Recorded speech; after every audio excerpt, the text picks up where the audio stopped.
Hi everyone, welcome to this week's Halton Hills housing update. So we had a really interesting week in terms of sales and inventory, so let's dive right in. So in Georgetown this week, we only had 12 sales, and I mean, that's still a good week for Georgetown, but it's definitely lower than we've been seeing. So 12 sales, 8 of them sold over asking though. So that shows there's still lots of buyers. We're in the bidding war mode. But to only see 12 is kind of on the lower end. I do see a lot of stuff in the sold conditional status, so those may report next week. But last week, only 12 sales. So now looking at active inventory, all of Halton Hills is up significantly this week. We were at 104 active listings last week.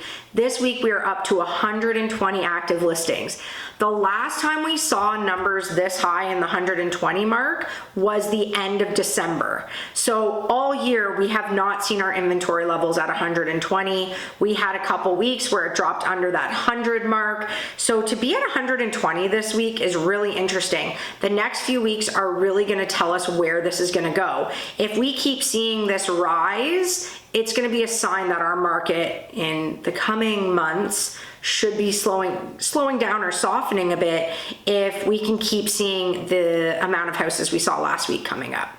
So looking at Georgetown, we had 53 listings last week. It's up to 64. So still not a massive number for Georgetown. Like I've said, we've came from 135 to 140 when we were in our peak. So still inventory is pretty low there, but it's going up. And we still are, like, we have been between 55 and 70 listings for a very long time. So that number is something that if that starts to pile on, that will be another indicator that we are starting to soften a bit and we're seeing enough inventory coming up to meet our buyer demand. So looking at active price points, under 800,000 is up from 5 to 7 active listings. 800 to $1 million is up from 7 to 11 active listings. 1 to 1.5 million went from 14 to 17, and 1.5 million plus is up from 27 to 29. So all of our price points that we watch in Georgetown did go up this week.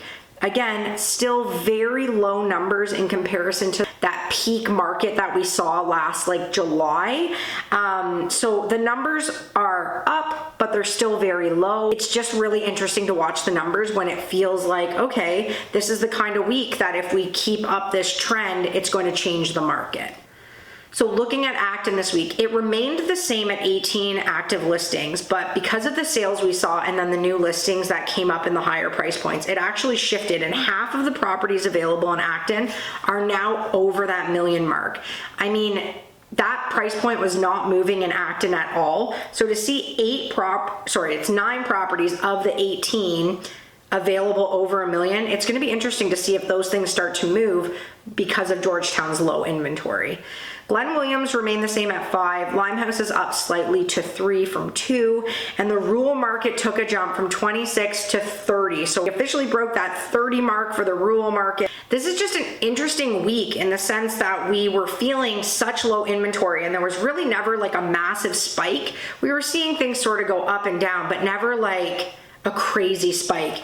And so I would consider this at an increase of 16 listings since last week. That's a pretty big jump. And that's the kind of things we started to see the start of last May. And those weeks really piled on. I know that we have a ton of buyer demand, and actually I would say that the buyer demand feels busier now than it did this time last year because the buyers were really cooled off at this point, but they're really active right now. So I don't know how that's all going to play out. Next week I am going to have May's numbers. Definitely our average price should be up. We have seen a lot of sales in that $1 million plus. That's going to pull our price points up.